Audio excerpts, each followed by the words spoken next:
Olá, hoje a gente vai mergulhar numa perspectiva bem específica e, olha, bastante crítica sobre a era do Partido dos Trabalhadores no Brasil. Essa nossa análise se baseia em um documento que traz um ponto de vista bem contundente sobre o legado de Luiz Inácio Lula da Silva. Vamos lá.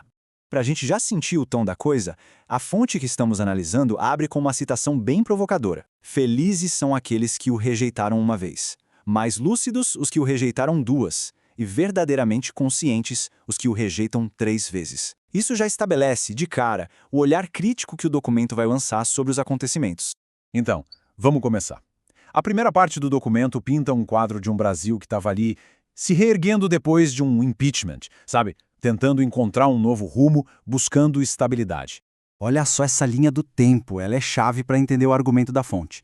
Tudo começa lá em 92 com o impeachment do Collor, que foi um verdadeiro teste de fogo para as instituições do país. Logo depois, em 93, vem o governo Itamar Franco, descrito aqui como um momento de, digamos, mais sobriedade administrativa. E aí, o grande marco, 94, o lançamento do Plano Real, que finalmente conseguiu domar aquela hiperinflação maluca. Para fechar, em 95, a eleição do FHC, que veio para consolidar essa nova estabilidade. E é justamente o governo do Fernando Henrique Cardoso que a fonte aponta como grande responsável por botar a casa em ordem, estabilizando a moeda e trazendo a tal da responsabilidade fiscal. O ponto central aqui, segundo essa visão, é que uma base sólida já estava sendo construída bem antes do PT chegar ao poder.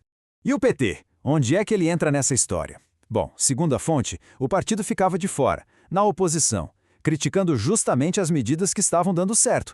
A ideia que o texto passa é que eles apostavam naquela lógica do quanto pior, melhor. Ok, vamos avançar agora para a segunda parte, que é onde a fonte detalha as circunstâncias da chegada do Lula ao poder, lá em 2003. Agora, se liga nesse slide porque ele mostra um contraste bem forte. De um lado, tem aquela percepção mais comum de que o Lula teria herdado um país quebrado, certo?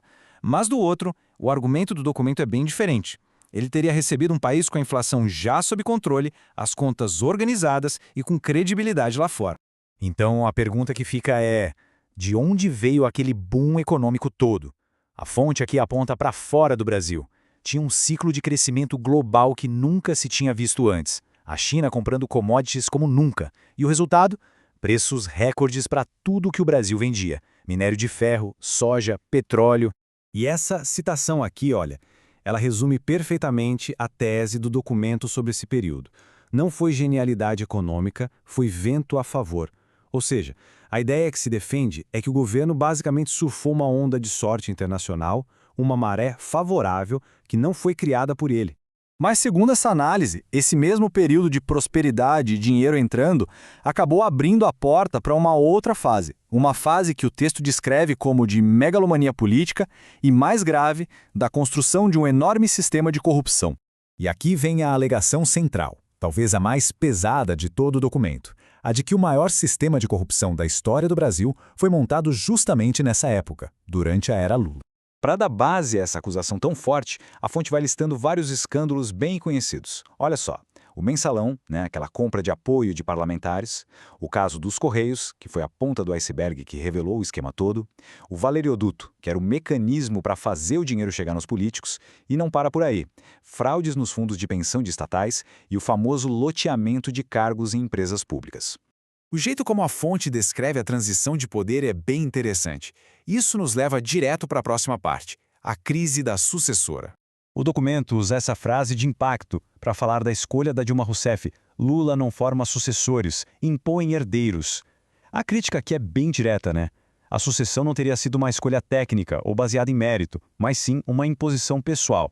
A partir daí, a análise começa a detalhar o que considera os grandes fracassos do governo Dilma. Primeiro, as famosas pedaladas fiscais que acabaram levando ao impeachment. Depois, a intervenção na economia, como segurar na marra o preço da energia e dos combustíveis. Junta isso com o que o texto chama de destruição da Petrobras, que perdeu um valor absurdo, a explosão da dívida pública e pronto. O resultado foi uma das piores recessões da nossa história.